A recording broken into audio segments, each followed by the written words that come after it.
Hello everyone. I am coming to you today from what I consider to be the inside of a piece of artwork. I am inside the Union Station in Cincinnati, Ohio, sitting in the main lobby area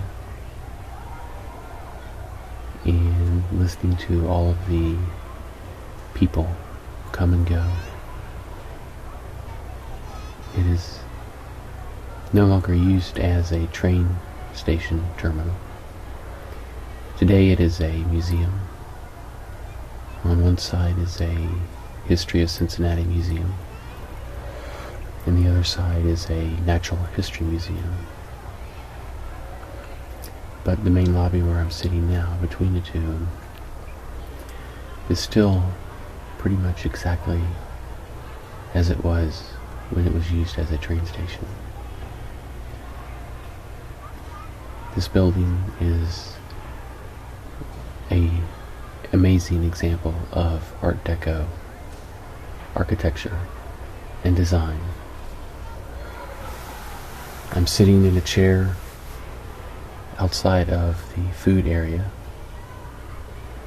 and in front of me is a large round kiosk where people can buy tickets to the various museums in the IMAX theater. Originally it was used as an information booth for the travelers who would be coming in. Directly behind the ticket kiosk is the massive entrance to this place, which is a basically huge half circle. The top of the circle is probably about 100 feet from floor to ceiling, if not more. And it is as wide as it is tall, with large windows going down in vertical stripes with vertical columns in between them. And the inside of this terminal is basically a half of a dome which rises to meet the circle of the entrance. So the inside is huge and spacious, and you can hear the echoes of people's voices off of the ceiling and the walls. The ceiling is made of stripes that run around the ceiling as it climbs upwards,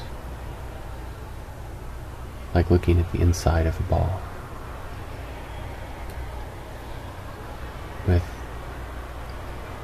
the very, very top being a half circle, and the stripes radiate from that half circle down to where it meets the walls, and they are painted bright yellow and orange and silver in different shades. So it is like sitting and looking up at a sunrise. It is amazing. Everything here is done in the Art Deco style. There are a few right angles and square shapes, but those are few and far between. Almost everything is some sort of round, soft angle or rounded shape flowing into another rounded shape. It is very geometric, and yet it is very balanced, and in some ways very sensual, and at the same time masculine and dynamic and dramatic. The elements of geometry of the circles and half circles and angles are offset by or complemented by the amazing amount of detail work from the marble that makes up the walls, accented with little strips of metal implanted into them. The metal working around the ticket chambers, dividing up the window into small little geometric squares and rectangles as they curve around the inside of this great room I'm in. The fluorescent signs pointing people to the various ticket booths or the entrances or the exits are lit up in neon or are made of three-dimensional letters which are fixed to the walls in stainless steel. Everything here was originally designed with a sense of purpose to help the traveler who was entering be able to figure out exactly where they needed to go to get on their train. Look at this building from the outside. You see the main, huge, domed entrance. But on either side are sweeping wings which come out and form another semicircle on the ground. Each one of those wings is now a museum. But originally, cars would enter into those sweeping arms on the right. Taxi cabs in one slot, buses in the middle slot, and then the rail cars for the trolley on the third slot. And they would drive into them inside of the building, driving down a ramp, and stop and let out their clients.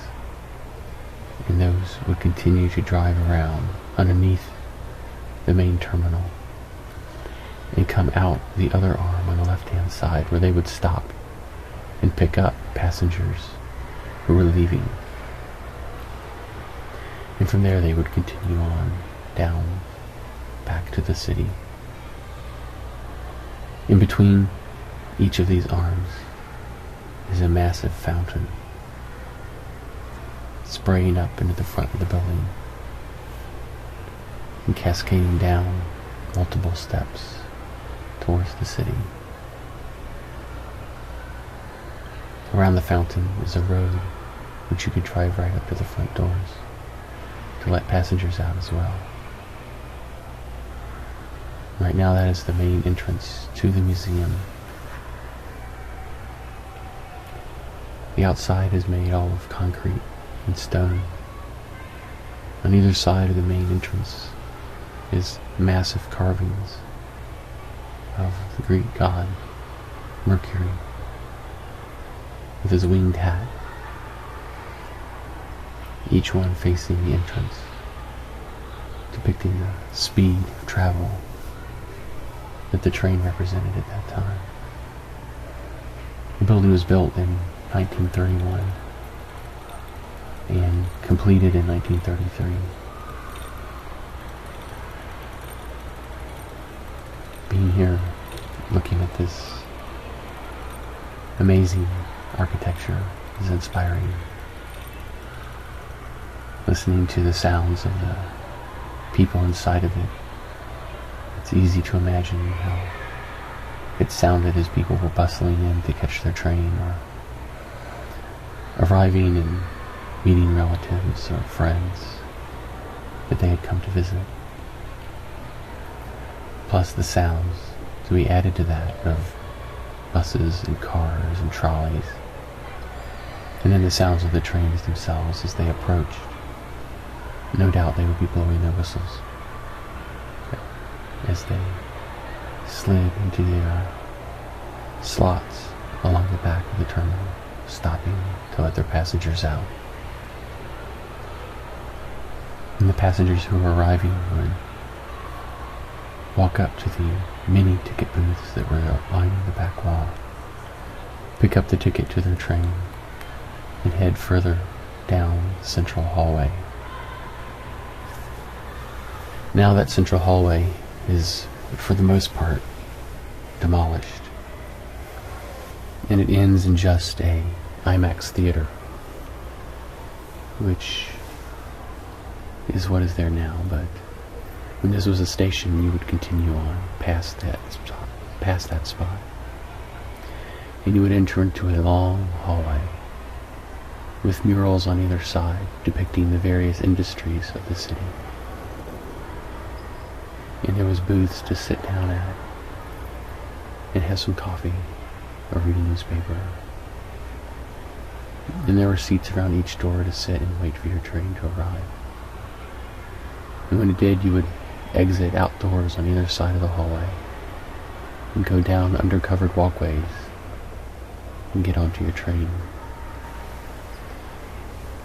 I have seen pictures of what this looked like and the amazing Art Deco architecture that hallway was constructed with, but unfortunately it's no longer there. But I'm glad they were able to preserve the part of this building that they did. It is awe-inspiring and beautiful and dramatic and masculine and feminine all at the same time. It is a true testament to form and function coming together, and of the desire for people to make beautiful things for other people to use.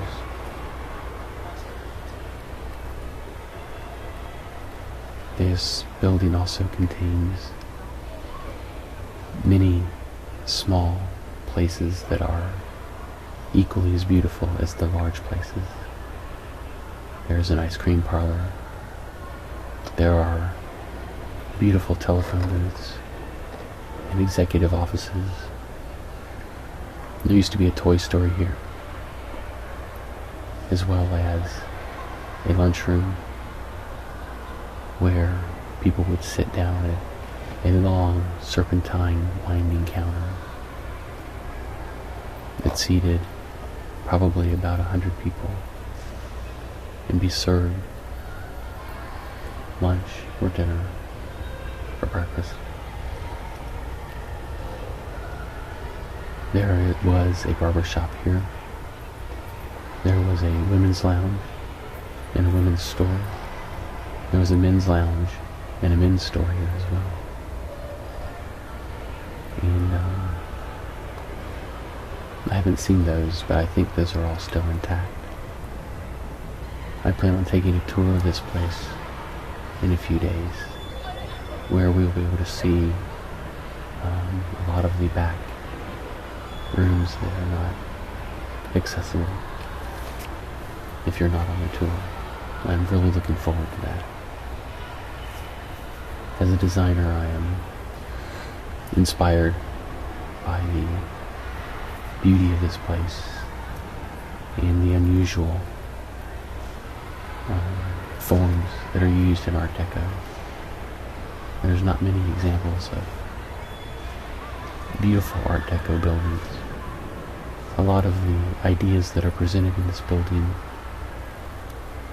are echoed in later works of architects and of industrial product designers, and the geometric forms are distilled down and simplified, and you see a lot of the designs of products from the 50s, clocks and radios and other things, echo many of the forms in this building, but they are just that. They are echoes.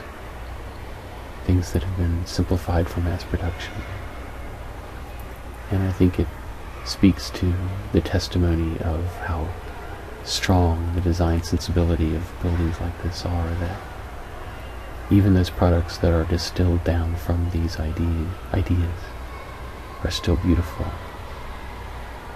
But it's often nice to go and see the original inspiration. Art Deco was one of my favorite times in art history and design sensibilities. From the organic, flowing Art Deco of the 1920s to the much more industrial, geometric Art Deco of this building here. So, I hope you can picture in your mind's eye a little bit of what this looks like. I'm going to include some pictures in this video that I took to help give you an idea of what it looks like. But thank you for listening to me ramble about architecture and design, and I hope to be doing several more videos while I'm on vacation for you to listen to and to watch. But this trip to this city was well worth it just to visit this place. So please subscribe to my channel, and I will be making more videos for you guys. Thank you. Goodbye.